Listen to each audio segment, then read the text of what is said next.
falando um pouco sobre a caracterização que eu, o Nathan e o Renan estamos fazendo desses vidros fosfatos dopados com esse óxido de tântalo aqui.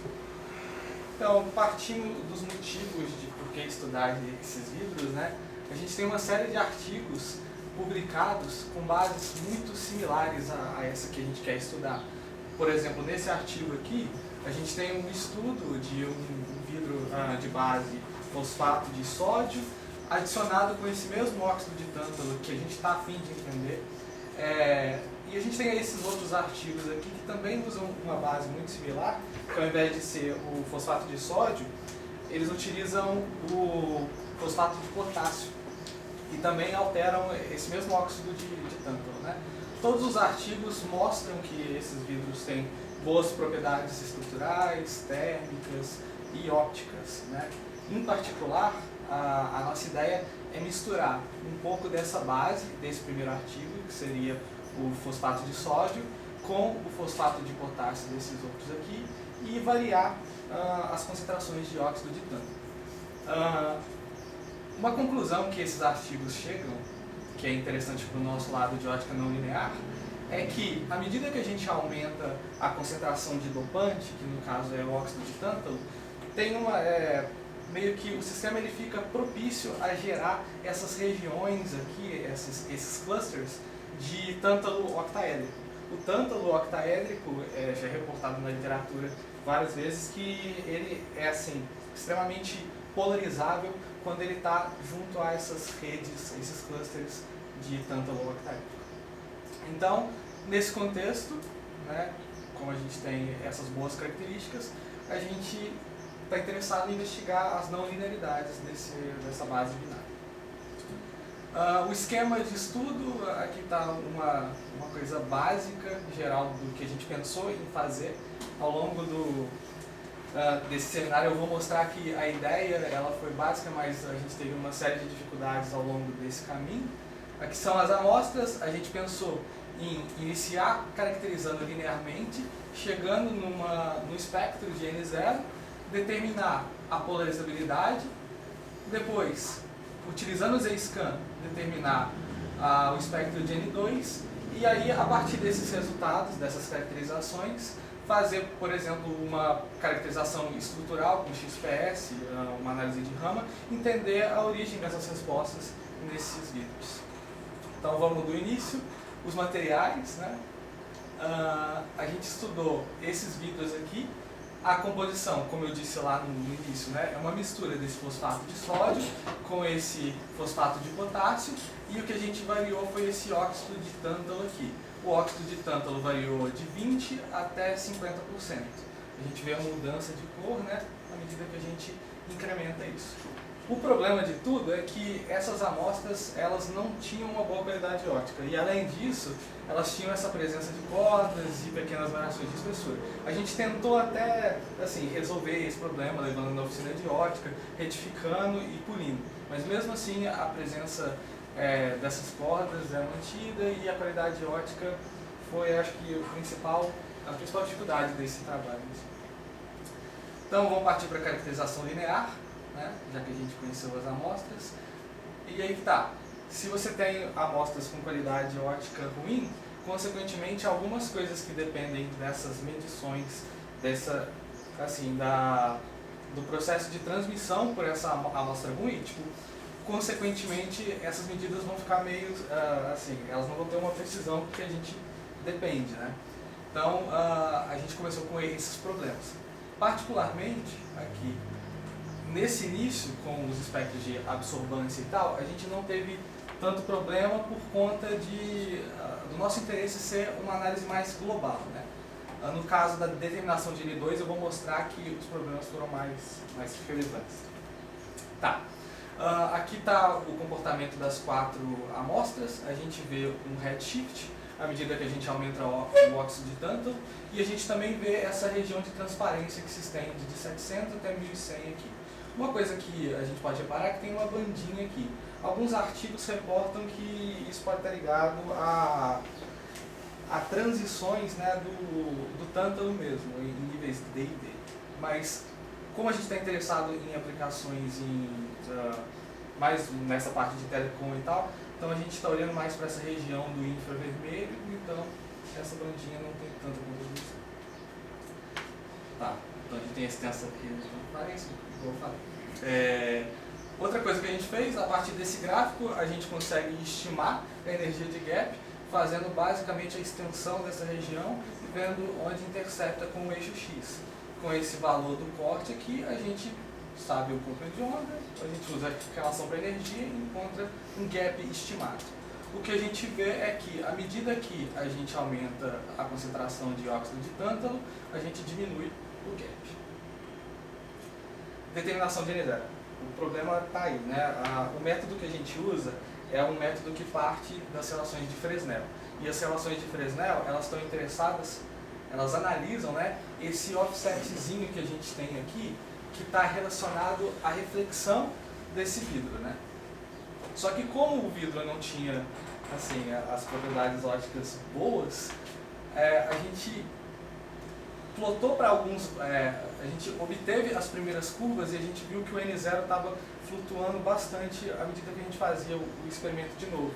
Então, uma das ideias, antes eu vou só entrar aqui em como a gente chega nesse N0, né, que seria basicamente utilizando as relações de Fresnel, levando em conta dois meios, né? Um meio é o vidro e outro meio é o ar. Então a gente consegue assumir que o ar é 1 aqui e a gente chega nessa expressãozinha. Se a gente resolver isso aqui e tirar o N0 em função da transmitância, a gente chega nessa equação final aqui. Só que tem a questão que eu disse, como a gente está olhando a reflexão, e a qualidade eu acho que é ruim, então a transmitância referente a essa reflexão vai ser zoada também.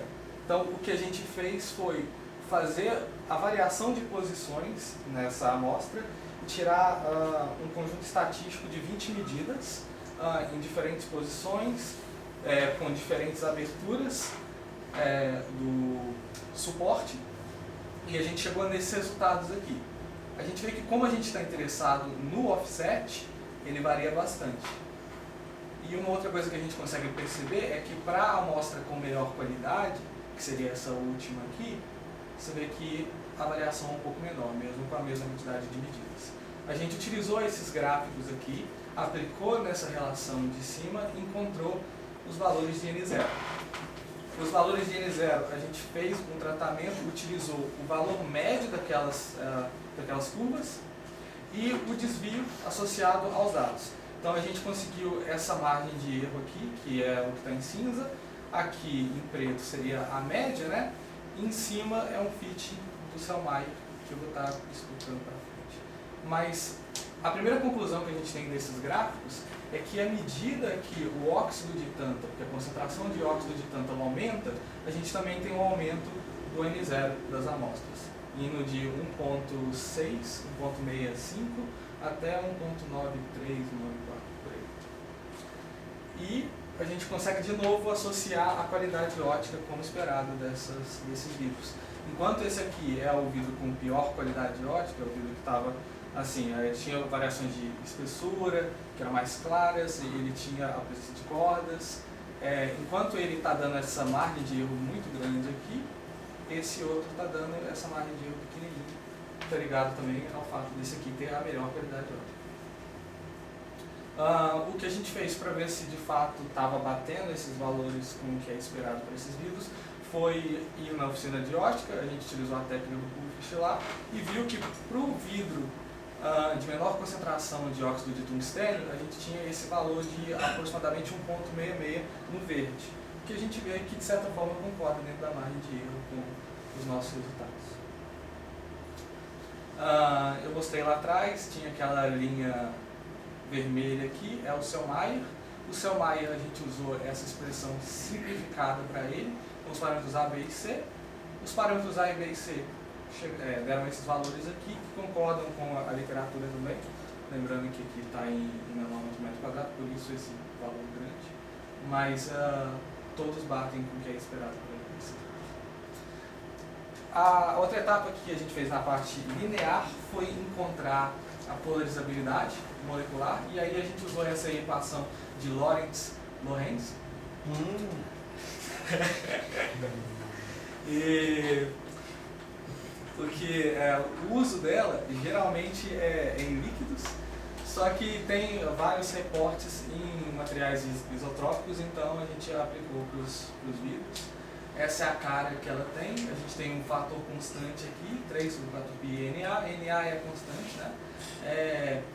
Rm seria o que eles definem como uma refração molecular, e ele depende basicamente do N0 do vidro, que a gente já tem, e depende da massa molar e da densidade. A densidade foi encontrada via Arquimedes, está aqui, ela cresce à medida que a concentração de óxido de tântalo aumenta, e a polarizabilidade está aqui. Uma coisa que também é bastante reportada é que o aumento da polarizabilidade é inversamente proporcional à energia de gap. Então, se a gente olhar na tabela aqui, a energia de gap e aqui a polarizabilidade, você vê que enquanto uma cresce à medida que a concentração de óxido tanto aumenta, a outra decresce como esperado. Outra coisa que a gente pode observar é que são altos valores, né, para alfa, porque na literatura reportam coisa da casa de 3 angstrom cubo. Então a gente tem um valor aqui que está indo de 6,8 até 8,7. Beleza, agora vamos para a parte não linear. De novo, a questão da qualidade óptica, né? A primeira parte foi resolvida, só que a nossa proposta era utilizar o Z-scan. Só que o Z-scan depende demais do perfil espacial do peixe, depende da qualidade da amostra. Então a gente tentou medir no Z-scan, mas mesmo com todo o processo de retificação e polimento, não deu certo. Então a gente pensou em uma outra alternativa. A alternativa para isso foi a técnica do NERS, especificamente o efeito NER.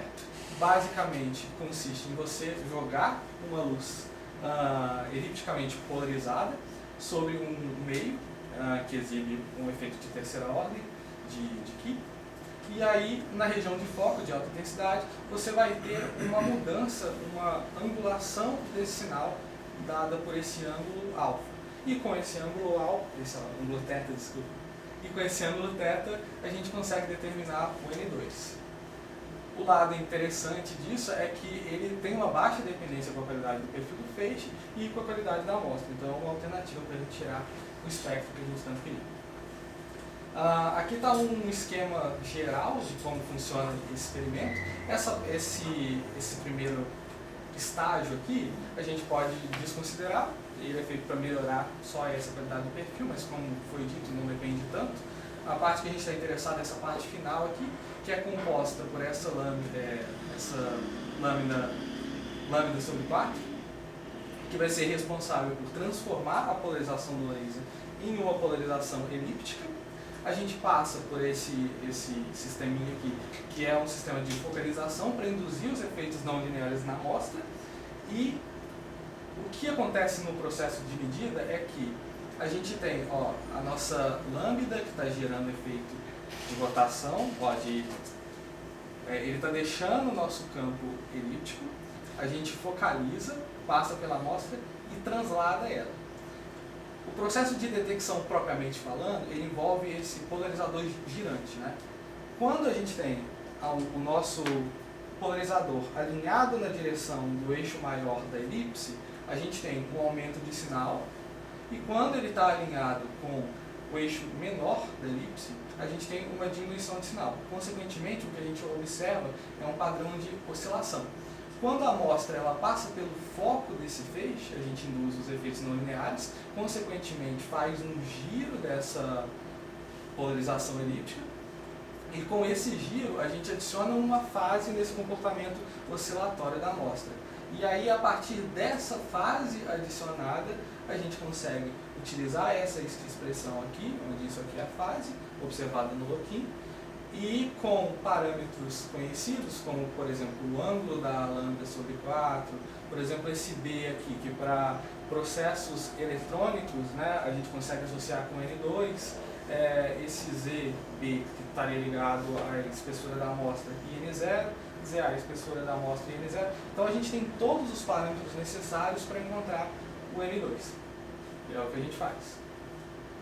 A determinar essas são as curvas que a gente obteve. A gente consegue ver claramente aqui que uma coisa que eu tenho que citar melhor é que a gente tem dois sinais. O primeiro sinal aqui é o sinal da sílica, que é esse menorzinho. E o segundo sinal é o sinal da amostra, vamos dizer. Então, a gente consegue notar que, à medida que a gente aumenta a concentração de óxido de tântalo, o sinal da nossa amostra ele vai crescendo, né? Se a gente plotar, então, o nosso N2 em função do comprimento de onda, o nosso espectro de N2, a gente consegue perceber que à medida que a gente aumenta, de novo, né? À medida que a gente aumenta o óxido de tântalo, os valores sobem. E em questão de comparação com o N2 da sílica, que é o nosso interesse, a gente vê que esses valores na região de telecom chegam até 7 vezes o índice de refração não linear da sílica, né? O que é interessante para várias aplicações. E uma outra coisa que vale ressaltar é que esses espectros eles são bem diferentes dos espectros que o Nathan tinha reportado nas últimas reuniões. Enquanto esse aqui, você vê que tem um leve crescimento, mas para altas concentrações, para baixas é praticamente linear, né? Que é um comportamento que já foi reportado aqui no grupo várias vezes. Então, para tentar entender isso aí, a gente voltou na discussão que o Nathan tinha feito, e eu não vou entrar em detalhes, porque já tinha sido apresentado na última reunião, mas a ideia é a gente usar esse artigo aqui do Sheikh Bahai, sobre a dispersão não linear do índice de refração de sólidos, e a gente assumir que o N2 ele é proporcional a essa função G2 que o Nathan tinha explicado também. Então, se a gente olhar para o plot de G2, o que a gente consegue perceber é que G2, essa curvinha aqui, ele é o único plot que, à medida que a gente aumenta a energia, ele é crescente, que é o comportamento que a gente espera, que a gente viu das nossas amostras. Então, enquanto os outros, se a gente olhar bem, à medida que a energia aumenta, ou seja, que o comprimento de onda diminui, eles caem, o que não é esperado. E tem o efeito Stark linear e o efeito Stark quadrático, que são aproximadamente zero e também menor que zero. Então, o único que poderia explicar o nosso fenômeno é essa contribuição de dois fótons. Porém, a gente tentou várias vezes ajustar para esses dados, não deu certo. Daria certo se a gente extrapolasse o gap muito, mas é coisa assim, bastante, muito maior do que os outros vidros. Então, uma alternativa para esse estudo, para essa análise, é usar, por exemplo, outro modo de modelar, não sei como que a gente vai seguir, mas tem a possibilidade de usar o BGO e, como é um vidro óxido, associar, né, esses efeitos não lineares com a presença de oxigênio na amostra. Tá. Por fim, a gente fez um plot entre a polarizabilidade molar e o índice de refração não linear médio. Sempre, eu quero deixar claro aqui que, como a gente tem os valores bem estabelecidos do N0 entre 800 e 1100, e a gente tem aquela presença daquela bandinha mais lá para o visível, a gente optou por tirar essa média mais na região que a gente tem controle do N0, que a gente sabe que, de fato, os vidros são transparentes mesmo. Então, pegando uma média de N2 nessa região e pegando uma média de N0 nessa região para encontrar uma polarizabilidade média nessa região, a gente consegue ver uma tendência aqui de crescimento do nosso N2 à medida que a nossa polarizabilidade aumenta, podendo correlacionar o incremento de um com o outro. Prováveis justificativas para isso, a gente pode ter, por exemplo, a formação de oxigênios não ligados, e aí o incremento da polarizabilidade, ou também linkando, como foi dito lá no início de tudo, essa formação das nuvens de tungstênio octaédrico, aumentando essa polarizabilidade e, consequentemente, aumentando a resposta não linear sobre incidência de luz nesses núcleos. Para a gente confirmar essas hipóteses, a gente pretende usar o XPS, ver o que está acontecendo, qual é a dinâmica associada de NBOs e BOs e das espécies associadas a esses grupos. Conclusões. Então, a gente conseguiu caracterizar essas três primeiras etapas aqui até o momento. Falta essa parte estrutural e falta a interpretação da origem dessa resposta não linear. No geral, a caracterização linear das amostras é mostrar altos valores para N0 e altos valores da polarizabilidade quando comparado com outras matrizes vítreas. A gente vê também um aumento de N2 com incremento de óxido de tântalo, que também é condizente com a formação desses clusters de tungstênio octaédrico. A gente teve a discordância nos ajustes entre a função G2 e o N2, mas também tem a possibilidade de usar outros modelos para tentar fitar esse N2. E a gente também consegue perceber a tendência do aumento de N2 com a polarizabilidade dos vídeos, que foi a última conclusão que a gente tem. Obrigado. É isso aí, referência.